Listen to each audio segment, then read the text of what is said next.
Starting off this countdown, we have the boy in the haunted mansion. According to a number of Disney employees, there's a young boy that haunts the Haunted Mansion ride at Disneyland in California. So legend goes that this little boy was once caught spreading his mom's ashes in this ride. As we all know by now from the other videos I've done on Disney on this channel, this is fairly common. A number of people bring their deceased loved ones' ashes and sprinkle them all over the park. This happened so often that Disney had to ban it and put protocols in place for it. Anyways, ever since then, the boy has been seen on this ride crying for his mother. He also has been spotted on the Pirates of the Caribbean ride as well. So what happened? Did the boy lose his mom at Disneyland?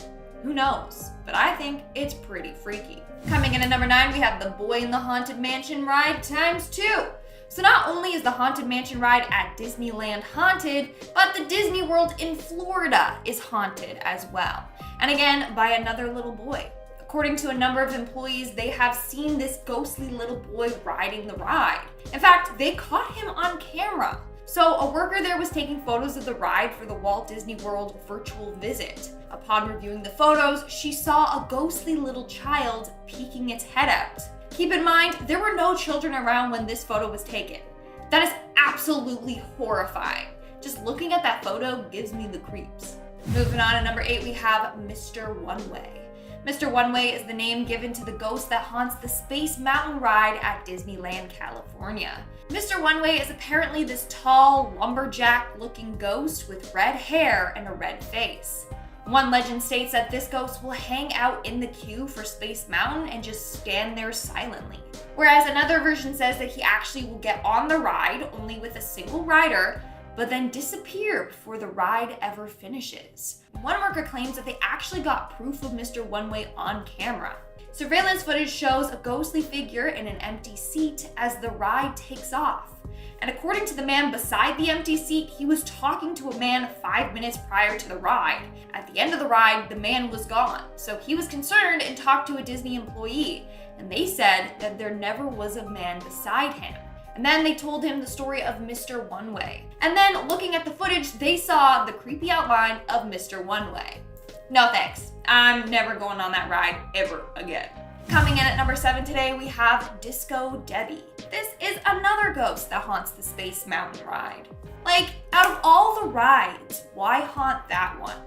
I don't know. Anyways, this ghost has been named Disco Debbie. Apparently, she's the spirit of a cast member that passed away on this ride. You know it's Debbie you're seeing because she gives off a green glow. I guess that's why they named her Disco Debbie, because she's like shining like a disco ball. I don't know. Anyways, apparently a number of guests have seen this woman through the old window that showed the star field in the indoor waiting area. Of course, they just thought she was part of the ride, but no, she's not. In our 6th spot today, we have the Monorail Runner. In June of 1966, a teenager named Thomas Guy Cleveland attempted to sneak into Disneyland for an event. I talked about this case in part 3, so if you haven't seen that video, go check it out. But basically, he climbed the fence and was going to get into the park by running along the monorail track. In the end, he was sadly struck and killed by an oncoming train. According to several monorail drivers, the ghost of Thomas can still be seen to this day. On a number of occasions, they have seen his ghostly apparition running along the tracks. Dude, why are there so many ghosts at Disney? Like seriously, it's the last place you think would be haunted. We are now at our 5th and halfway mark with Tom Sawyer's Island. In June of 1973, 2 brothers decided to stay on Tom Sawyer's Island after closing. After a while of being on the island alone, they decided to head back. But in order to do so, they would have to swim across the rivers of America. They attempted this, but sadly they both drowned. And now, apparently at night, you can see the ghosts of these 2 boys splashing around in the water. A number of cast members have reported these sightings thinking that someone was actually drowning, only for the brothers to disappear before their eyes. And I thought crocodiles were the only thing we had to fear in the waters at Disney, but obviously not. In our 4th spot today, we have the People Mover Ghost. The People Mover ride was a transport attraction that was up and running at Tomorrowland in Disneyland, California until 1995. Only a month after it opened in 1967, a guest tripped and fell onto the tracks and was hit by an oncoming train and sadly killed. Apparently now the ghost of this guy haunts Tomorrowland, and he likes to torment the guests, but not everyone. Only teens with blonde hair. I guess that's his type. A number of people have had this ghostly boy pull at their blonde hair. So all my blonde babes out there, you better watch out. In our third spot today, we have the Ladies. The Ladies is the name given to a group of white-haired ladies that haunt the grounds of Disney. We don't know who they are or why they haunt Disney, but they do. They say that when these ladies appear, a sense of dread can be felt by whoever sees them. So far, they haven't done anything sinister, but we don't know what they want with the park. Also, they show up periodically. They may be there for one day and then not show themselves until several years later. Maybe they're just a friendly group of old ladies that love Disney and still want to visit the park from beyond the grave. Let's hope it's that, and that they're not seeking revenge on Disney and the park goers. Hey, maybe they're Walt Disney's friends and they just meet up with him every year for a cup of tea. Who knows? In our second spot today, we have the Woman in White. The Woman in White is the name given to a lady often wearing a 19th century white gown. She apparently haunts Main Street at Disneyland, but we for sure know that this lady is a nice ghost. Legend goes that on a number of occasions she has guided lost children to the Disneyland Baby Care Center, where they were then reunited with their parents. Reunited and it feels so good. Sorry. So if you do happen to run into this ghost, don't worry. Apparently she's nice. And in our number one spot today, we have the Heart Attack. Did you know that the Haunted Mansion ride used to be so scary that it gave someone a heart attack? According to a number of Disney workers, they have heard this creepy legend surrounding the Haunted Mansion ride. Legend goes that before the ride was open to the public, they had some people go on the ride and test it out. Well, one woman was so scared that she had a heart attack and died while on the ride. As a result, the ride went under construction for several more years before finally opening in 1969. So apart from the fake ghosts that the ride has, there are also a number of real ghosts that haunt this ride, like this poor woman. At this countdown, we have the secret tunnel system. I know I've talked about this before, but Walt Disney created a whole underground tunnel system for the characters to have a break. And it's for them to secretly get around the park without walking everywhere in costume. This way, this all preserves the magical feel of Disney. But some employees shared what really goes on down there. First off, they said that the tunnel system is fairly confusing, and on a number of occasions, people have gotten lost down there. One employee said that they had just got a job playing a Disney mascot character and went down into the tunnels and had no clue where to go. He went to ask other employees for help, but since he was new, they kind of just brushed him off. Another employee revealed that some of the cast members like to get it on during their breaks down in the tunnel system. So while you're up above having fun, they're down below having fun. Just in a different way, if you understand what I'm getting at. Coming in at number 9, we have the waiting lines. But before I go any further, if you guys are liking this video so far, make sure to give it a big thumbs up because it really helps us out. I think the one flaw about Disney are its lines. Seriously, nobody's got time for that. But a couple of years ago, a huge scandal broke out involving Disney and their waiting lines. Basically, rich families were paying tour guides that have access to these special passes for the disabled. Basically, with this pass, you get brought right to the top of the line because Disney wants guests with disabilities to have a great time. But wealthy, able people were abusing this, which is absolutely sickening. Can't believe people were actually doing this just to scam the system. Moving on at number 8, we have the overnighter. For this next point, let's move back along to Disney's tunnel system. So remember I talked about how new employees often get lost down in the tunnels? Well, there's this creepy urban legend about this happening to a new employee. So he finished his shift and went down to the tunnels to change. As he was making his way out, the lights in the tunnel shut off, and he was in the complete darkness. Now, he had trouble already finding the exit with the lights on. Now with the lights off, it was even more difficult. He ended up wandering around the tunnel system for hours before collapsing from exhaustion. He ended up staying there overnight. his coworkers found him in the morning. He was freezing cold and super scared. So now this story is kind of used to scare new employees. In our 7th spot, we have the suspicious death. So in 2012, a man's body was found near the Mickey and Friends parking structure at Disneyland. Police just assumed the man took his own life, but no witnesses ever reported seeing this man jump. Now what's weird is that I tried to search more into this case, but I couldn't find anything. We don't know what truly happened to this man and how he passed away, which is a little suspicious to me. In our 6th spot, we have Yes Man. So this story was shared by a former Disney employee that worked near the Indiana Jones ride. So his job was to dress up as an adventurer and just stand around. But he said he was often attacked by kids, and Disney told him that he just kind of had to take it. So these kids would often be super psyched to go on this ride, and so they were in costume and had plastic weapons. He said on a number of occasions, kids would come up to him and literally whip him with their weapons. Or he would get asked to duel, and he always had to say yes. So kids would just be jabbing him with their plastic swords. Yeah, that's not a job I would like. We're now at our 5th and halfway mark with Winnie the Pooh gets sued. I thought that was so clever. Like, I was typing that and I came up with that and I'm like, pat on the back. Good job, Lindsay.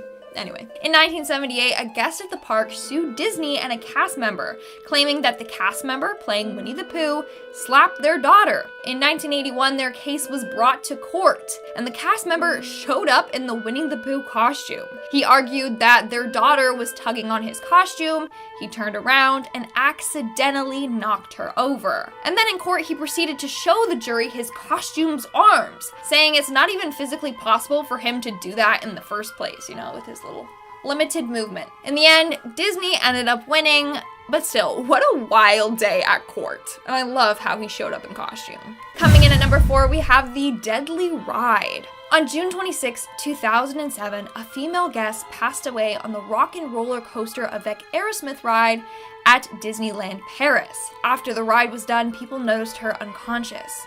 The paramedics arrived, but failed to revive her.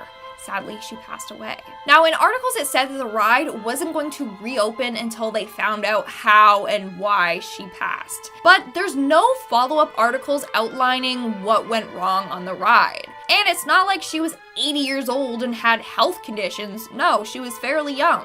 I just wish Disney let us know what happened, because the ride has been up and running ever since, but no official statement was ever released. In our 3rd spot, we have Disney's jail. Did you know that Disney has its own specific jail for criminals? Yeah, if you're caught breaking any of Disney's rules, you'll be escorted to Disney jail. Employees describe it as an underground room with bars on the windows. There's no bright colors or Mickeys decorating the area. Now, what causes you to be sent to Disney jail? Well, if you get too rowdy or too intoxicated at the park, if you smoke certain substances at the park, or if you're caught shoplifting. You get the picture. Disney is actually very strict when it comes to this. People caught shoplifting aren't even given a warning sometimes. Instead, they're just sent straight to their jail. From there, you can be fined, kicked out of the park, banned from ever coming back to the park, or all of the above. In our 2nd spot, we have Blake Lively's arrest. Believe it or not, but actress Blake Lively was once sent to Disney jail. Yeah, so basically her and her brother both snuck into Disneyland's park.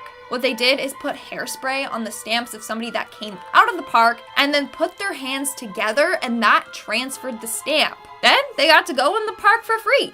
Except Blake and her brother were caught by an undercover Disney cop and sent to Disney jail. I'm telling you, Disney has way too many undercover cops. Like, they're everywhere, which is a good thing for safety, but also kind of a bad thing because, you know, they're watching your every move. And in our number 1 spot, we have The Battle. This story comes from a Disney employee that worked at a store at the Disney park near the Indiana Jones ride. One time, 30 kids ran into the store and each grabbed a toy sword from the bin, you know, so that they could be just like Indiana Jones. But then the kids started attacking the 2 workers in the store. with their swords. And obviously the workers aren't allowed to like yell at the kids or panic or fight back, so they just let the kids attack them until their parents noticed and called them off. By then, he says his arms were already covered in cuts and bruises and he was bleeding. Yeah, maybe those weapons should be like placed behind the counter or something, you know, so things like that don't happen. Or maybe Disney should just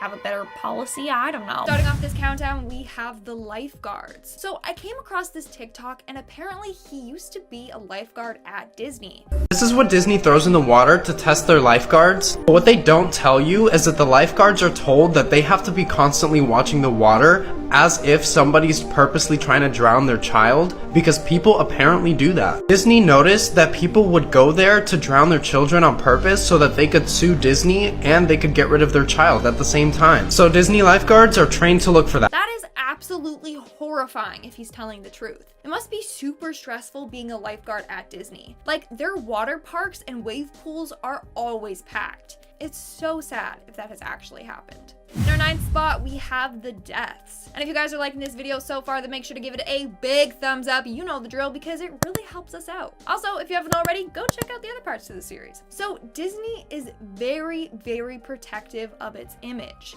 It wants to maintain that it's a safe and family-friendly place. So they claim that no one has ever died at their park, which is clearly false. Tons of accidents have happened at Disney World and Disneyland. Both visitors and workers have lost their lives at Disney. But their claim is 100% true. Now, you're probably thinking, how is this possible? So it turns out what Disney does is when someone does die at the park, employees have to remove the body from the property before pronouncing them dead. That means no one technically died at the park, only outside of the park's gates. They do this all so that families feel safe coming there, because if no one dies there, then clearly it's super safe. But still, this is pretty sketchy if you ask me. In our 8th spot, we have the injuries. Now, if you work for Disney as one of the characters and you get injured on the job, well, guess what? You can't receive medical assistance until you're out of the public's eye. This is just another crazy rule that Disney has. You have to stay in character no matter what. They all do this to preserve the illusion of Disney and magic. I mean, how horrifying would it be if all of a sudden Mickey rips off his head and starts like gushing blood in front of kids? Now, one worker was told before accepting a job as Water Goofy on a Disney cruise, he had to agree that if for some reason he started drowning, he had to be carried away before lifeguards could remove his costume and perform CPR. So he could literally be dying in the costume and need medical attention right away, but Disney won't allow that. Moving on to number 7, we have the repairs. Ever notice how Disney is pretty much always in great condition? I mean, some of the rides are super old, but they don't look it. Well, according to a former Disney employee, every night workers go around the park touching up any and everything. During the day, the workers note if there's any graffiti anywhere in the park or if there's paint chipping anywhere. They write it down and let the night shift workers know, and then they go around fixing it all. I mean, I just took in that I've never seen graffiti at Disney, and that's exactly why. But also, it's a very tedious job. They have to go around the full park and get it all done before the park reopens in the morning. Moving on to number 6, we have the fire accident. So this next story comes from a Disney employee that worked as an outdoor vendor. One night while watching a fireworks show, Tinkerbell got stuck on the wire above the castle since she had been hoisted up because she was flying in the air. But her wire was stuck, and she almost burned to death up there. There was a whole Indiana Jones portion of the show, and in it they had large fireballs. Well, they couldn't stop the show to get Tinkerbell down, so they kind of just left her there and turned off her spotlight so no one could see what was going on, and then they prayed for the best. But like I said before, it's a risk you take while working for Disney. You know, you could be dying and they're not gonna save your life if it interferes with their show. We are now at our 5th and halfway mark with the cursed ride. Believe it or not, but there is a ride at Disney that all workers believe is cursed. This is the Matterhorn. First off, this ride is responsible for the most fatal and non-fatal incidents. In 1964, a teen on the ride stood up in the bobsled and then died after being thrown out from the ride. Then another time, the ride caught on fire, injuring a family in their sled. And another visitor died after she was launched out of her seat and then hit by another bobsled. More on this later. You think they would have fixed this ride after the first couple of deaths, but no, they blame it on a curse instead. They should just kind of look into the safety of that ride, because I don't know if it's that safe. In our fourth spot, we have the Death on Space Mountain. Okay, this one is pretty dark. So in 1979, a woman died on the Space Mountain ride. She was only 31 at the time. So basically, after the ride was done, this woman didn't feel well at all, but she couldn't get out of her seat by herself. The ride operators were trying to get her out of her seat, but the other workers weren't notified, so they ended up sending her on the ride again. This time, when the ride was done, she was completely unconscious. It literally put her in a coma. She passed away a week later. Now, technically, this wasn't Disney's fault. I mean, part of it was. They had a lawsuit filed against them, but it was dismissed because apparently while on the ride, a tumor dislodged from her heart and then traveled to her brain. Yeah, I know, that's super scary. In our third spot, we have the ghost of Walt Disney. So for those of you who don't know, Disney had a secret apartment. It was located just above the firehouse on Main Street, USA. This apartment was built so that he could watch the guests enjoy his creation without being overwhelmed by the crowds. Now, his apartment was so secretive that him and his family and special guests were the only ones allowed in there. In fact, photographers were rarely allowed inside. As a result, there are hardly any photos of Mr. Disney and his family in this place. Well, after the passing of Walt Disney in 1966, cast members decide to place a small lamp at the window. They keep the light on to symbolize that Disney's spirit is still alive at Disneyland. And this may be indeed true, because it's said that his ghost still haunts his apartment. A number of employees have seen Disney while cleaning the apartment. Apparently one worker was in there and then the lights started flickering on and off. Another worker said she heard a voice say, "Don't forget, I am still here." And that's when she probably quit, because that's terrifying. In our second spot, we have Dollys Dip. So in 1984, Regina, otherwise known as Dolly Young, was riding on the Matterhorn when her seatbelt came undone. She was then thrown from the ride and hit and killed by another bobsled. Now, there's still much debate as to how her seatbelt came undone. Some say that she unbuckled it to help her children who were in another car. Others think that the seatbelt just wasn't buckled properly in the first place. Either way, this accident was super tragic. But that's not all. Now Disney employees claim that Dolly's spirit haunts the ride. The area in which she died is now called Dollys Dip, and employees hate going there by themselves. Those that do have claimed to feel like someone is watching them. Others say that the lights in Dollys Dip never work properly anymore. Now everyone kind of just avoids that area at all costs. And in our number one spot, we have the tragic accident. So this story was shared on Reddit by a man who once worked at Disney as a VIP tour guide. So he was in the city hall when two women came in with two little girls. One of the girls was in a wheelchair, the other girl looked very depressed. Both of them had cuts and bruises all over them. The two women with them were nurses from the hospital that the girls had just been to. They were there to ask for a refund for the girls' tickets. Now, here's where the story gets very sad. So apparently the girls had been with their mom and dad at Epcot, but on their way home they got in a really bad car accident. They both lost their parents in the crash. So the nurses had come to try and get a refund for the tickets so that the girls could get money to try and go home.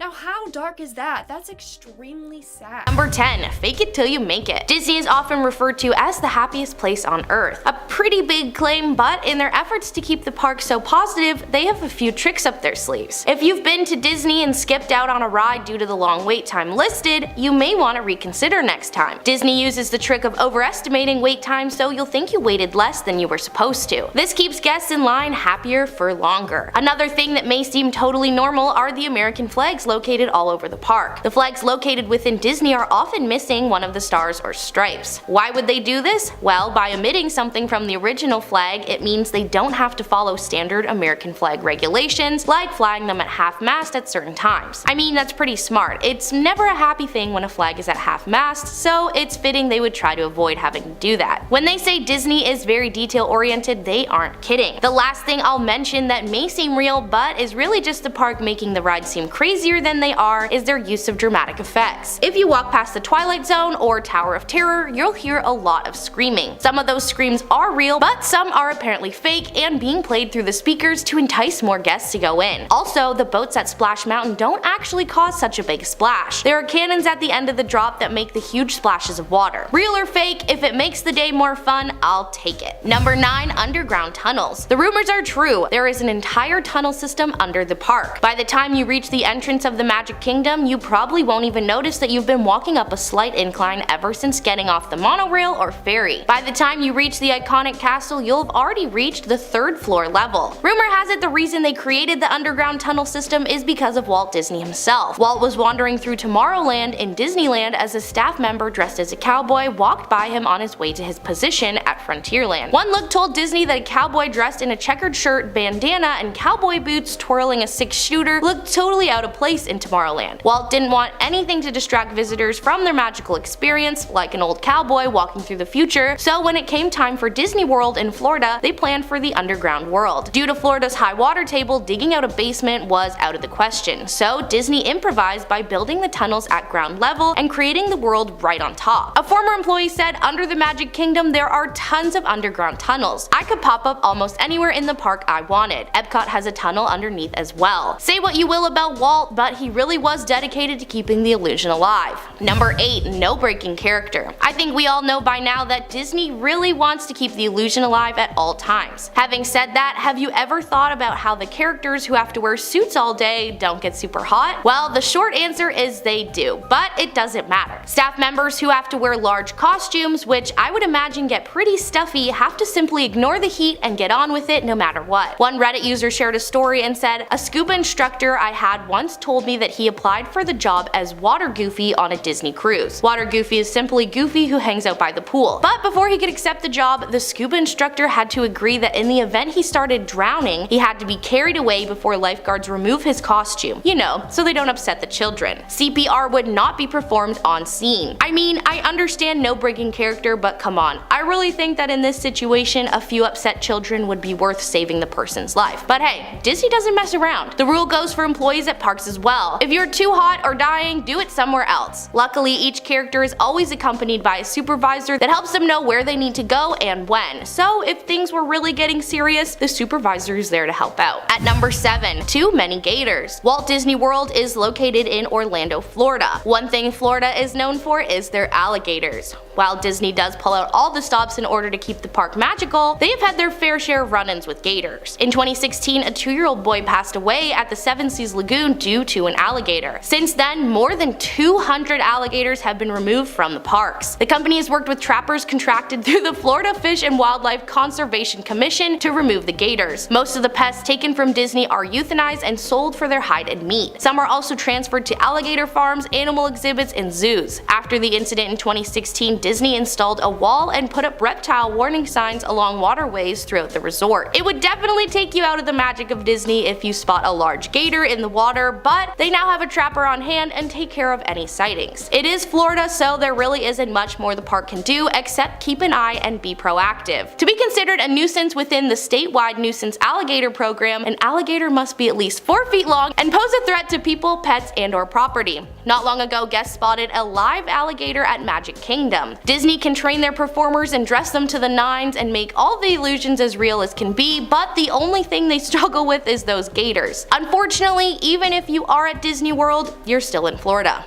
Number 6. Strict appearance rules. Dressing as a Disney princess sounds like a pretty good gig, and I think many who have had the job would say that it is. But they may also tell you it's a job that comes with a whole lot of pressure. Working as a Disney princess takes a whole lot more than just throwing on the dress and waving to the guests. All of the performers have to undergo several rounds of auditions, with staff usually having to play multiple characters in the park depending on staffing. When auditioning, everything is being considered: your height, weight, voice, etc. In order for the character to get their voices just right, the performers will watch Disney movies of their characters and repeat the lines back. For most girls, the character's voice is higher than their real voice, so high that some women will go on vocal rest due to strained vocal cords. One former employee shared that despite participating in Disney's college program, she was never able to play a face character because she was too ethnic looking, despite being Italian. Disney favors light hair and skin people so they can play multiple characters. Another employee shares that many of her colleagues have been disapproved of working as face characters because they've either aged or gained weight. It's not a good job for your self-esteem, it sounds like. Apparently, they bring you in once a month, put you in the costume, and reevaluate you. If you're disapproved due to weight gain, you wouldn't be fired, simply switch to a more covered up character. This has led to employees feeling body shamed or that they need to take unhealthy measures to stay thin. Basically, Disney doesn't play around with continuity. The Cinderella you see in the morning will be the same you see in the afternoon, regardless if it's the same actor or not. At number 5. Painful costumes. Becoming a character from such loved Disney movies and meeting kids that think you're the real deal would definitely be fun. But I think the amount of fun you have as a staff member really depends on which character you are. Former character employees told Mental Floss that they've been basically beaten up by visitors and little kids, but the real wear and tear comes from the fur costumes. Apparently every character employee starts out as a fur character, and these costumes can weigh as much as 47 pounds. In 2005, the last year this data was available, the heavy suits were blamed for 282 injuries. One former fur character shared that while in costume she was punched, put in a chokehold, and had her shoulder partly dislocated and bruised 3 fingers. This performer eventually went to physical therapy for her shoulder and needed knee surgery thanks to the weight of the costume. That year, character performers across the 4 parks that made up Disney World reported 773 injuries total. 49 of those cited the heavy costume heads as the case of injury. Another performer once had to go on temporary disability leave after a guest picked her up and shook her while she was playing Minnie Mouse, resulting in whiplash from the weight of the mouse head. Of the 773 injuries, 107 were the result of some sort of aggressive behavior, whether intentional or not, from guests. I guess some Disney visitors get a little too into the fantasy and forget there are people inside working those suits. Luckily, they have rules in place of how long a performer can be in costume at a time before needing a break, which is usually no longer than 45 minutes. At number 4. Poorly treated princesses. The princesses in the park are one of the most magical parts of visiting Disney. Decked out with the dress, hair, and accessories, tons of kids and adults are able to make their dreams of meeting their favorite Disney princesses in real life come true. Unfortunately, like with most nice things, there's always someone right there ready to ruin it. Many employees, usually the women characters, say they've experienced inappropriate sexual behavior from park visitors. I know there are unfortunately few jobs that women don't experience this behavior, but the difference with Disney is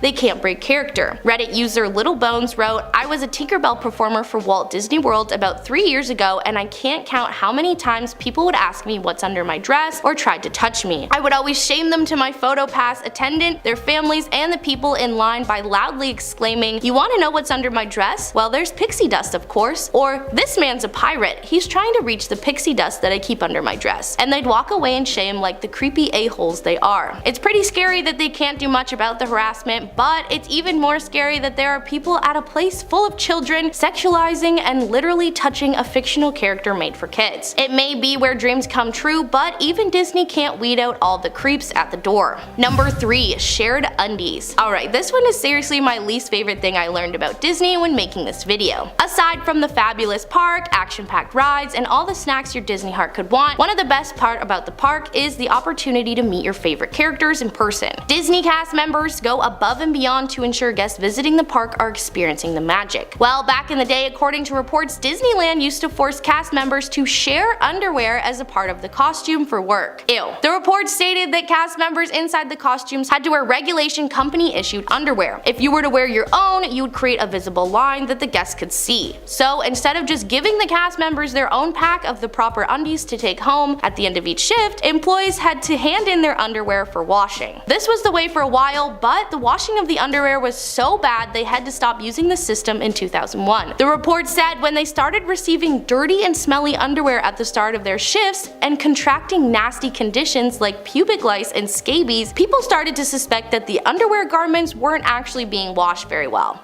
You think? Like, I actually want to gag. Imagine getting ready for work and putting on someone else's dirty undies. And they aren't just dirty undies. They were worn for an entire shift in a heavy costume in the heat, dirty. Disney finally declared that while they still had to wear the uniform underwear, cast members could wash them at home. Number 2. Real bones. One thing I know for certain about Disney is they try super hard to make everything look as real as possible. A place that was no exception was the Pirates of the Caribbean ride located in Adventureland. The park was so committed to making things visually appealing that even fake bones used for the skeletons on the ride were not good enough. That's right, when the Pirates of the Caribbean ride opened at Disneyland in 1967, each and every skeleton on the attraction was made of actual human bones. The ride opened just months after Walt Disney's passing and was the last he personally oversaw. One thing, however, the Imagineers couldn't recreate was skeletons. The technology of the time wasn't sophisticated enough to make skeletons that the company felt met their standard of realism. So as a solution, they decided not to fake it and get the real deal. They went right to UCLA where they were able to get real human skeletons for the ride. Probably not what the people who donated their remains to UCLA's medical center imagined their bones would be used for, but hey, I guess chilling at Disney in the afterlife wouldn't be too bad. If being around real human remains